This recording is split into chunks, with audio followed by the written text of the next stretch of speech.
What are you talking about? Jacob hurried over and hit Sam on the head with his book. You didn't come back last night. We all thought that you were being kept by a rich lady.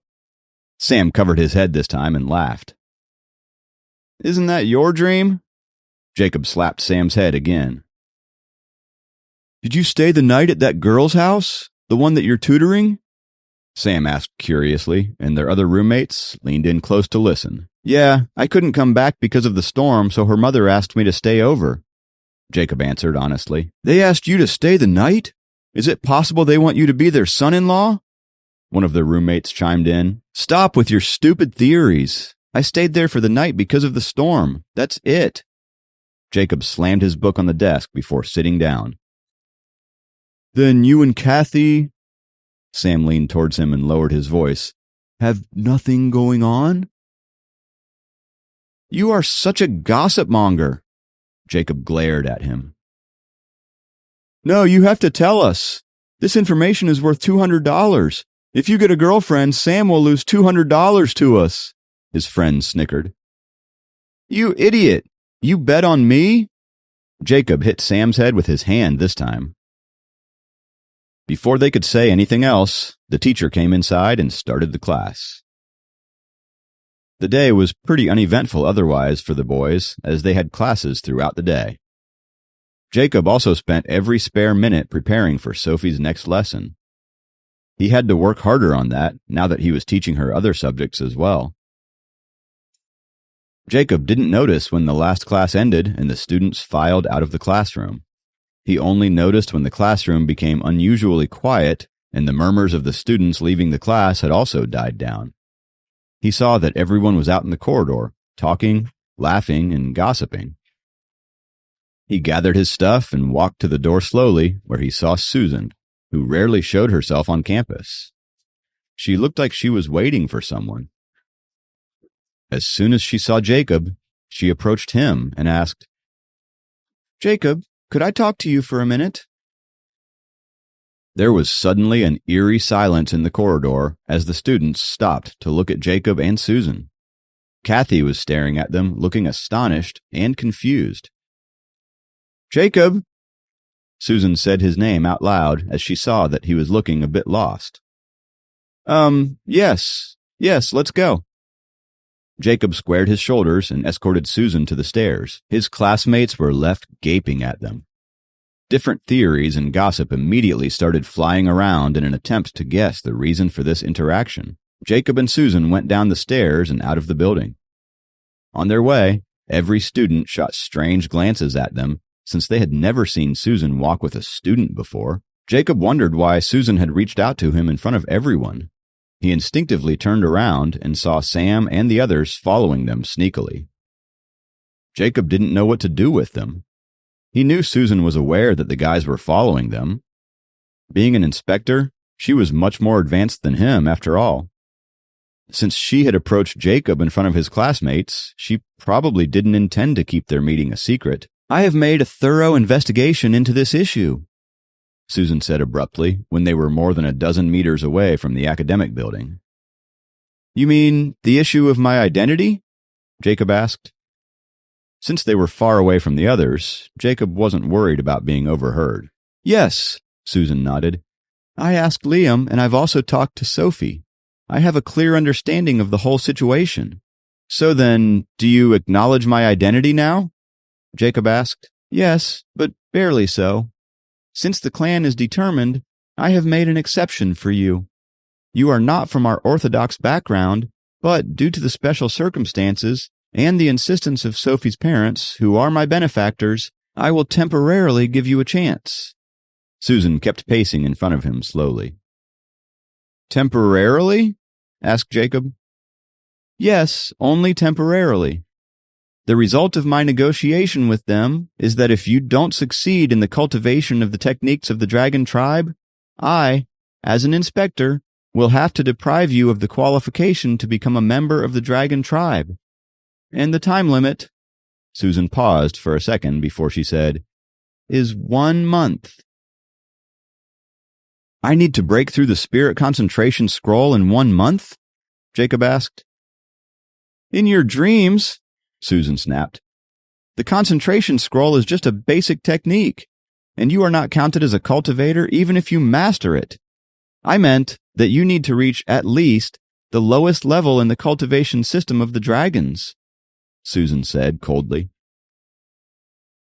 Jacob became a little nervous. It had taken him almost 2 weeks to break through the first level of the spirit concentration scroll, and he was probably one of the least talented dragons out there. It would be extremely difficult for him to reach the first level of cultivation within a month. "I've told you everything you need to know. If you can't meet my requirements, I'll have to do my duty despite my feelings for Sophie's family.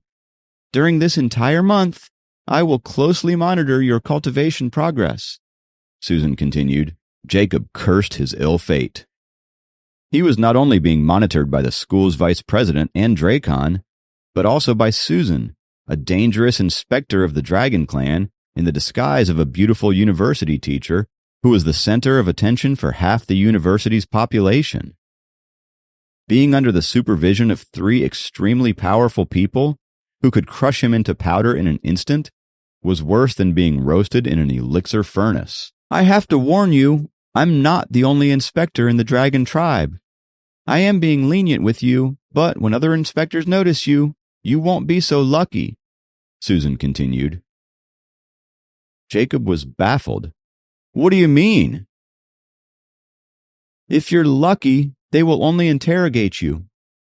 But if you're not, they might kill you," Susan said, laying emphasis on each and every word. When Jacob froze in astonishment, Susan looked at him and said, "Don't panic." She took out a silver necklace from her pocket. "This necklace holds a special array formation designed by me that can conceal the faint dragon present in your body and keep other inspectors from noticing you." Couldn't she lead with that?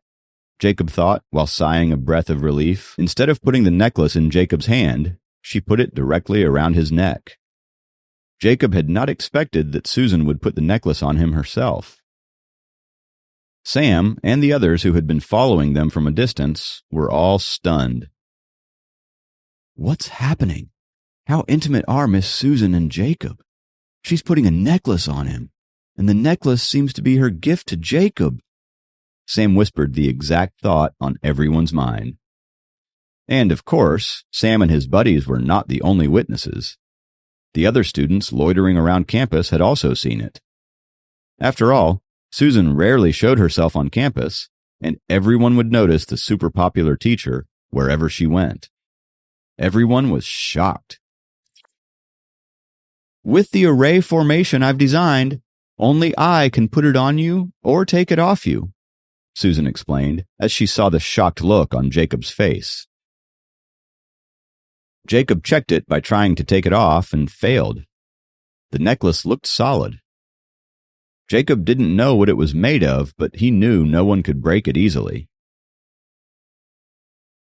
"At least the necklace suits me. Otherwise it would look like a dog collar," Jacob thought to himself. If Sam had heard him thinking about such an ungrateful thought, he would have told Jacob, because he would happily let Susan put even a dog collar on him. "Of course, this necklace has other functions as well. One of them is that I can track your whereabouts any time I want," Susan continued. "What? You tricked me?" Jacob yelled at her, even as he spoke in whispers, keeping the lingering ears around them in mind. "Susan is such a liar. She pretended to be concerned about my safety, but her real intention was to monitor and control me," he cursed in his mind. Seeing the regretful expression on Jacob's face, Susan smiled. "There's no use crying over spilled milk. As I told you, you can't remove it until you find someone more powerful than me," she said. Looking at her pretty, gloating face, Jacob silently cursed her. He racked his brain for a person more powerful than Susan and found one: Sophie's third uncle, Kenneth. Kenneth, however, disliked Jacob and was unlikely to waste his strength on assisting him. As for the others he knew, neither Liam nor Helen had greater strength than Susan. I can't believe you tricked me like that. Why do you want to control me? Jacob said in an accusing tone, but was met with silence as Susan continued smiling at him as if she had done nothing wrong. Please subscribe to the Pocket FM YouTube channel and press the bell icon for instant notification. Check out our channel for more such exciting shows.